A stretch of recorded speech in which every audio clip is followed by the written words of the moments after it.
মেহানি জিজ্ঞেস করেছিলেন, ভাতিজা জন্মের পরে তুমি কি বলেছিলে? নবী ফুপি আম্মার গলা জড়াই ধরে দুই গালে দুটো চুমা দিয়ে বলেছিলেন, ফুপি আম্মা জন্মের পরে বলেছিলাম, রব্বি হাবলি উম্মতি, আয় আল্লাহ আমার গুনাহগার উম্মত গুলোরে মাফ করিয়া দাও। তাই নবী জন্মের পরে কাঁদলেন কাদের জন্য? এই মুসলমান কথা বলেন, কাদের জন্য কাঁদলেন? আপনারা কি সেই উম্মত? আপনারা কি সেই উম্মত? এই কথা বলেন, আপনারা কি সেই উম্মত? আমার বিশ্বাস হয় না আপনারা সেই উম্মত। যদি প্রকৃত নবীর উম্মত হইতেন, নবীর বাচ্চা সার মাহফিল হচ্ছে আর আপনারা দোকানে বসে চা খাচ্ছেন, নিশ্চয় আপনারা রাসূলের কলঙ্কিত উম্মত। আপনারা উম্মত তাদের কলঙ্ক। নবীর মাদ্রাসা নামে মাহফিল। বলুন তো, পৃথিবীতে মসজিদ গুলো শ্রেষ্ঠ না মাদ্রাসা গুলো শ্রেষ্ঠ? কথা বলেন, মসজিদ গুলো শ্রেষ্ঠ না মাদ্রাসা গুলো শ্রেষ্ঠ? মাদ্রাসা গুলো শ্রেষ্ঠ। এই যে ছোট ছোট হুজুরিরা বসে আছে, যদি এরা মাদ্রাসায় না পড়তো আপনি মসজিদের ইমাম খুঁজে পাবেন না। যদি ওরা মাদ্রাসা থেকে আলেম না হতো, মসজিদের ইমামতি করা লোক খুঁজে পাওয়া যেত না। বলুন তো, একজন লোক 40 বছর ধরে সেল্লা দিয়েছে, 40 বছর ধরে সেল্লা দেওয়ার পর যে যোগ্যতা অর্জন করলো, একজন কোরআনের হাফেজ হয়ে ইয়াজ দহম দহম নহম 3 ক্লাস পড়েছে। এই হাফেজ আর 3 ক্লাস পড়া মৌলবী ওই 40 বছর ধরে সেল্লা দেওয়া লোক যদি এক পাশে রাখা হয়, এই হাফেজের সমতুল্য হবে? জোরে বলেন হবে? ও 40 বছর ধরে সেল্লা দিতে পারে, কিন্তু মসজিদে খুতবা দেওয়ার ক্ষমতা ওর নাই। 40 বছর ধরে সেল্লা দিতে পারে, কিন্তু কোরআনের তাফসীর করার ক্ষমতা ওর নাই। তাহলে ধর্ম টিকায় রাখার জন্য মাদ্রাসাগুলো টিকায় রাখতে হবে। যদি আপনি মাদ্রাসা বন্ধ করে দেন, তাহলে ধর্ম এমনি এমনি বন্ধ হয়ে যায়। বলুন তো, প্রাইমারি স্কুলের দাম বেশি না বিশ্ববিদ্যালয়ের দাম বেশি? আরে বাবা, বিশ্ববিদ্যালয় ঢাকার প্রাণ কেন্দ্রে বিরাট বড় প্রতিষ্ঠান, বিরাট শিক্ষিত লোক। ওই বিশ্ববিদ্যালয়ের দাম বেশি না প্রাইমারি স্কুলের দাম বেশি? প্রাইমারি স্কুল বন্ধ করে দেন, বিশ্ববিদ্যালয় এমনি এমনি বন্ধ হয়ে যাবে। কি প্রাইমারি স্কুল বন্ধ করে দিলে বিশ্ববিদ্যালয় বন্ধ হবে না? প্রাইমারি স্কুল বন্ধ হলে বিশ্ববিদ্যালয় বন্ধ হবে। বিশ্ববিদ্যালয় বন্ধ করার দরকার নাই, প্রাইমারি বন্ধ করে দেন, বিশ্ববিদ্যালয় বন্ধ হয়ে যাবে। যারা আজকে মাদ্রাসার শত্রুতা করতেছেন, যারা আজকে মাদ্রাসার বিরুদ্ধে করতেছেন, আল্লাহর দুশমন খোদার গজব নাযিল হবে। আল্লাহর দুশমন খোদার গজব নাযিল হবে। যারা মাদ্রাসার বিরোধিতা করে, তারা আল্লাহ রাসূলের বিরোধী, আল্লাহ বিরোধী, কোরআন বিরোধী, ধর্ম বিরোধী, আল্লাহ বিরোধী। এরা কখনো ইসলামের কল্যাণ চায় না, চায় না, চায় না। ইসলামের শত্রুরা হুঁশিয়ার, হুঁশিয়ার, সাবধান ইসলামের শত্রুরা। তাহলে যে জিনিসটা বুঝাতে চাচ্ছিলাম, আল্লাহর নবী সাল্লাল্লাহু আলাইহি সাল্লাম দোজাহানের কান্ডারি জানাবে মুহাম্মদ রাসূলুল্লাহ জন্মের পরে কাঁদলেন কাদের জন্য? খেয়াল করুন, কাদের জন্য কাঁদলেন? উম্মতের জন্য। আল্লাহর নবী একটু বড় হয়ে গেলেন, তায়েফের ময়দানে মার খাইলেন। যখন তায়েফের সরকার রাসূলকে মেরে আহত করলো, জিবরিল আমিন বিরাট বিরাট পাথরগুলো নিয়ে মাথার পরে চক্কর দিতে শুরু করলেন। নবীজি বললেন, জিবরিল ফিরে যাও। জিবরিল আল্লাহরে বলো, আল্লাহ যেন এদেরকে পিষে ডালা করে মারে না।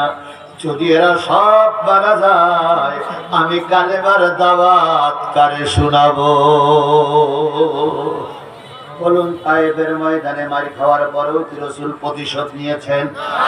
আরেকটু জোরে বলেন, প্রতিশোধ নিয়েছেন? উহুদের ময়দানে নবী মার খেলেন, ভূত হয়ে পড়ে গেল। মাথা থাকলো নিচের দিকে, পা থাকলো উপরের দিকে। আবু বকর বলেন, আমি খুঁজতেছিলাম, নবীকে পাচ্ছিলাম না। যে দেখি আল্লাহর নবী গর্তের ভিতরে ভূত হয়ে পড়ে আছে, পা দুখানা উপরে, মাথাটা নিচে। হযরতে ফাতেমা বলেন, আমি আব্বা আব্বা বলে চিল্লাচ্ছিলাম, আমার আব্বা জান হাত উঁচু করার মতন শক্তি ছিল না, দুইটা পা নাড়াচ্ছিলেন। আমি যে দেখি বাজান আমার গচ্ছের ভিতরে ভুটুরে পড়ে আছে। সাহাবীকে ডাকলাম, সাহাবীরা চলে আসলো, হযরত আলীও চলে আসলো। নবীকে উঠানো হলো। নবীর হেলমেট ভেঙে গেছে, দাঁত ভেঙে গেছে, নবীজি কথা বলতে পারতেছেন না। এরপরে সাহাবীরা বলেন, ইয়া রাসূলুল্লাহ, জাতির জন্য একটু বদদুয়া করুন। নবী বললেন, না না না, ওরা আমাকে চিনিনি তাই ওরা আমাকে মেরেছে, আমি জাতির জন্য বদদুয়া করার জন্য আসিনি। সেই নবীর উম্মত আপনি।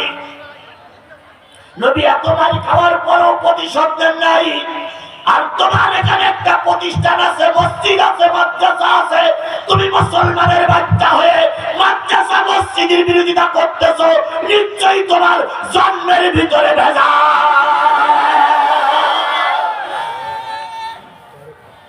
যাদের প্রকৃত রক্ত, প্রকৃত ভালো রক্ত দিয়ে জন্ম হয়, আর যাই করুক ইসলামের বিরোধিতা করতে পারে না। আরে ভাই, এক জায়গায় থাকতে গেলে ঠুলোঠুলি হয়, এক জায়গায় থাকতে গেলে টুকটাক কোন্দল হয়। সাহাবীদের যুগে হয়েছে, অন্যান্য নবীদের বেলাও টুকটাক হয়েছে, তাই বলে সেইটা মনে করে প্রতিষ্ঠানের ক্ষতি করতে হবে? আপনাকে সাহস কে দিল? আপনিও কবরে যাবেন, আমিও কবরে যাব। সেদিন আল্লাহ রাসূলের সামনে ওঠা লাগবে। সেদিন কৈফিয়ত আপনাকেও দিতে হবে, আমাকেও দিতে হবে। কথা বলেন ঠিক না ঠিক? আল্লাহর রাস্তে, আল্লাহর রাস্তে, আল্লাহর জন্য, শুধুমাত্র আল্লাহর জন্য কোরআনের মাহফিলে আসুন। যদি আপনার জন্ম বৈধ হয়, এরপরেও যদি না বোঝেন, তাহলে বুঝবো আল্লাহ পাক আপনার জাহান্নামে বানাইছে, ওখানে আমার আর হেদায়েতের পানি ঢুকবে না। তায়েফের ময়দানে মার খাইলেন, উহুদের ময়দানে মার খাইলেন। নবী এবার যখন মৃত্যু শয্যায় শায়িত, সকলের কাছে সব কথা শেষ হয়ে গেল। মালিকুল মউত আজরাইল আলাইহিস সালামের সঙ্গে নবীর দেখা হয়ে গেল। আজরাইল আলাইহিস সালাম নবীজির বুকের পরে হাতখানা রাখলেন। নবীজি অসুস্থ, মৃত্যু এখন হয়ে যাবে। আজরাইলের হাতখানা ধরে বললেন, আজরাইল, আমার মনে হচ্ছে গোটা পৃথিবীর সব পাথরগুলো তুমি আমার বুকের পরে চাপিয়ে দিয়েছ। এত ভার আমি নবী সহ্য করতে পারি না। আমার উম্মতকে যদি এত কষ্ট দাও, উম্মতেরা নিশ্চয়ই বিপদে পড়ে যাবে। আল্লাহ গায়েব থেকে আওয়াজ করে বললেন, দোস্ত, তোমার ডাক শুরু হয়েছে, চলে এসো। তোমার উম্মতের দায়িত্ব আমি আল্লাহ নিজের কুদরতি হাতে নিয়ে নিলাম। খালি বলুন তো, নবীজি মৃত্যুর সময় কাদের কথা চিন্তা করলেন? সেই উম্মত আপনারা, সেই উম্মত আমরা। এবার চলে যান। নবীজি এখনো কবরে শুয়ে শুয়ে কাদের জন্য কাঁদতেছেন? উম্মতের জন্য কাঁদতেছেন। কিয়ামতের দিন মুসিবতের কালে আল্লাহর হাবিবকে যখন তোলা হবে রোজে মাহশরের ময়দানে, নবীজি মাথা উঁচু করে দেখবে রোজে মাহশরের ময়দানে একটাও লোক নাই। আল্লাহ তার নিজের চেয়ারে বসে আছে। জিবরিলকে ডেকে বলবে, জিবরিল, আল্লাহকে দিয়ে বলো নবীজি রোজে মাহশরের ময়দানে উঠবে না। কেন উঠবেন না? আমার সব উম্মতগুলোরে জাহান্নামে দিয়ে আল্লাহ আমাকে শেষে ডাক দিয়েছে, আমি রোজে মাহশরের ময়দানে উঠব না। আল্লাহ তখন রোজে মাহশরের ময়দানে নিজের চেয়ার থেকে নেমে এসে রাসূলের কবরের পাশে দাঁড়িয়ে বলবে, হাবিব, ওহুদে মার খেয়েছো, তায়েফে মার খেয়েছো, বদরের সাথীরা রক্ত দিয়েছে, সারা জীবন না খেয়ে কিছু কষ্ট করেছো। আমি তোমার রব আজকে তোমাকে কষ্ট দেব না। তুমি মাথা উঠাও।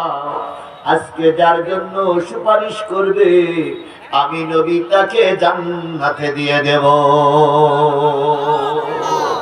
রাসূল আমার ভালোবাসা, রসুল আমার আলো আশা, রসুল আমার প্রেম বিরহের মূল আলোচনা, রসুল আমার কাজে কর্মের অনুপ্রেরণা, রসুল আমার ভালোবাসা। নেতার মতন নেতা আমি পাই না যখন খুঁজে, কান্দি এবং কান্দি শুধু এই দুটি চোখ বুজে, তখন তোমার বদর উহুদ যোগায় মন্ত্রণা,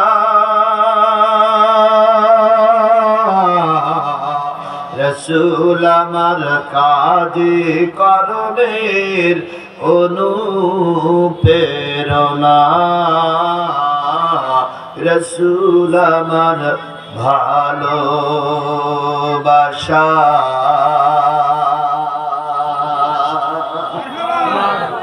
সেই নবীর মাদ্রাসার ছাত্রদের মাথায় দস্তারবন্দি করার উদ্দেশ্যে আজকের এই মাহফিল। সেই নবীর নামে দুরূদ আর সালাম সাল্লাল্লাহু আলাইহি ওয়াসাল্লাম। বন্ধুগণ, যারা দাঁড়িয়ে আছেন, বসার জায়গা কি নেই ভাই?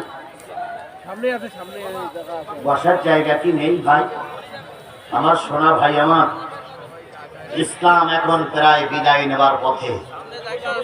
ইসলাম আমাদের থেকে বিদায় নিচ্ছে, আর এখন যদি আমরা দলাদলি পাঠাপাঠিতে লিপ্ত হয়ে যাই, তাহলে রসুলের কাছে মুখ দেখানো যাবে না। কথা বলেন ঠিক নেবে ঠিক? আলেমে আলেমে বিভেদে এখন জালেমে জালেমে দোস্তি, আলেমে আলেমে বিভেদে এখন জালেমে জালেমে দোস্তি, পথের ঠিকানা জানা নাই কারো, কে কোথায় পাবে স্বস্তি। আলেমে আলেমে বিভেদে এখন জালেমে জালেমে দোস্তি, পথের ঠিকানা জানা নাই কারো, কে কোথায় পাবে স্বস্তি। সুতরাং বিভেদ করার সময় এখন নয়, এখন আমাদের দিন কায়েমের সময় এসেছে। তাহলে আজকে আপনারা এখানে উপস্থিত হয়েছেন, আমিও উপস্থিত হয়েছি কি বলার জন্য, কি শোনার জন্য?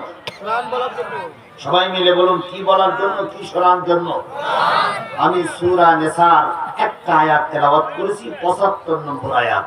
কত নম্বর আয়াত? এই ৭৫ নম্বর আয়াতের পরেই ভিত্তি করে কথা হবে। বলুন তো, কোরআনে কয়টা সূরা আছে?